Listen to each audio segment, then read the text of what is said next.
अतिशय मतदारांनी संयमित भूमिका घेतलेली दिसते।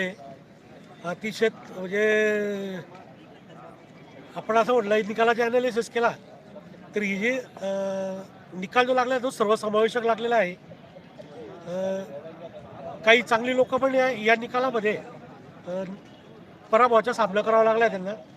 याचे हे धक्कादायक निकाल आहेत जे लोकांना किंवा दळणवळकरांना अपेक्षित नव्हते, पण हे निकाल म्हणजे समाजमनाला सुद्धा विचार करायला भाग लावणारे निकाल आहेत।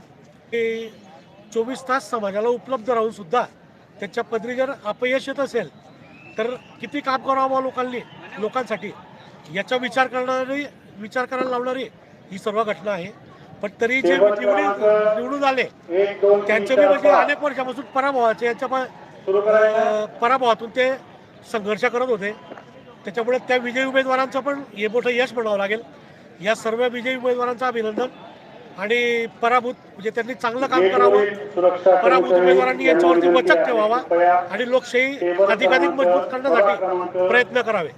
लोकांचा हा समज मोडून टाकला की निवडणूक म्हणजे मटण, निवडणूक म्हणजे दारू, म्हणजे ज्या वेळेला अनेक राज्य लेवलचे नेते सांगतात कुणाचे बी खा मटण पण दाबा या पक्षाचे बटन, तर अशी हताश परिस्थिती असताना म्हणजे कायद्याच्या चौकटीत राहून सुद्धा चांगली लोक इलेक्शन लढू शकतात, लोक त्यांना प्रतिसाद देऊ शकतात। शेवटी हारजीत ही चालूच असते। लोकनायक न्यूज